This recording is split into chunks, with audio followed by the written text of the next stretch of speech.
ഒരു ആളെടുത്തുള്ളൊരു നമ്മളവരെ എക്സ്പ്രഷൻസ് വാവ് ക്രിയേറ്റ് ചെയ്യാന്നുള്ള അവരെ മൊമെന്റ് അടിപൊളിയാക്കുക. എന്തായാലും ഒരു ആഹാ എന്താണ് എന്ത് കാര്യമായിക്കോട്ടെ, അത് ഇവന്റ് ആയിക്കോട്ടെ, ഇപ്പൊ നമ്മള് ഫുഡ് അടിപൊളിയായിട്ട് ഫുഡ് ഡെലീഷ്യസ്ലി ആഹാ ആ ഒരു സാധനം അവരുള്ളിൽ നിന്ന് നമുക്ക് കണ്ട് തരുത്തുന്ന ഒരു സംഭവം. അത് ഇപ്പൊ എന്തായാലും നമ്മൾ കണ്ടാൽ തന്നെ ചിലപ്പോൾ ആളുകൾ അങ്ങനെയൊക്കെ ആഹാ ആ ഒരു ഇതിലേക്ക് വരാനുള്ളൊരു കാരണം ആ ഒരു പേരുകൊണ്ട് തന്നെ ആയിരിക്കണം.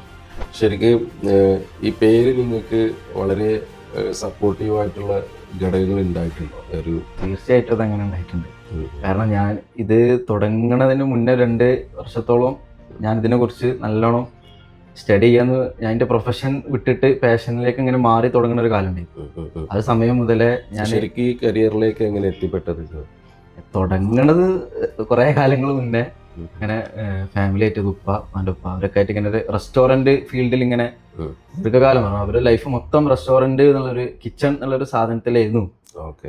അപ്പൊ അതിന്ന് ഇങ്ങനെ കാര്യങ്ങള് അതിന്ന് ഇങ്ങനെ തുടങ്ങാം. പക്ഷെ റെസ്റ്റോറന്റ് വേണ്ട, ഒരു ക്ലൗഡ് കിച്ചൺ ടൈപ്പ് സാധനം, കാറ്ററിങ്, ബൾക്ക് സാധനങ്ങൾ എങ്ങനെ ചെയ്യാം, ഓരോ ചെറിയ ക്വാണ്ടിറ്റി അടിക്കുന്നത്, അതുപോലെ നമ്മൾ എങ്ങനെ വലിയ ക്വാണ്ടിറ്റിയിൽ നമ്മളെ ക്വാളിറ്റി മെയിൻറ്റെയിൻ ചെയ്തിട്ട് എങ്ങനെ വലിയ ക്വാണ്ടിറ്റി നമുക്ക് ആൾക്കാർക്ക് സെർവ് ചെയ്യാന്നുള്ളൊരു ഉദ്ദേശത്തിന്റെ പുറത്താണ് ഞാൻ ഇതിലേക്ക് ഇങ്ങനെ മാറുന്നത്. ഓക്കെ.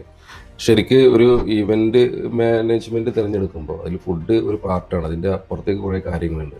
കൃത്യമായിട്ട് ഇതിനെ കുറിച്ചിട്ടൊരു ധാരണയുടെ പുറത്ത് തന്നെയാണോ ഈ ഒരു കരിയർ ചൂസ് ചെയ്യുന്നത്? ഞാൻ ചൂസ് ചെയ്യുന്ന സമയത്ത് ഞാൻ പറഞ്ഞല്ലോ, പ്രൊഫഷൻ വിട്ട് ഞാൻ പാഷൻക്ക് ഇങ്ങനെ മാറി തുടങ്ങുന്ന സമയത്ത് ഞാൻ അങ്ങനെ വരുന്നു. നമ്മളിങ്ങനെ ചെറിയ ചെറിയ ഓർഡർ എടുക്കും. അന്ന് ആഹല്യ വേറൊരു പേരിൽ ഇങ്ങനെ സ്റ്റാർട്ട് ചെയ്ത് അതിങ്ങനെ അത്യാവശ്യം കുഴപ്പമില്ലാത്ത രീതിയിൽ ഇങ്ങനെ സെർവ് ചെയ്ത് ഇങ്ങനെ വരുന്ന സമയത്ത് അതിനൊരു ബ്രാൻഡ് ആക്കണം എന്ന് തീരുമാനിക്കുന്ന സമയത്താണ് നമ്മൾ ആഹയ്ക്ക് മാറുന്നത്.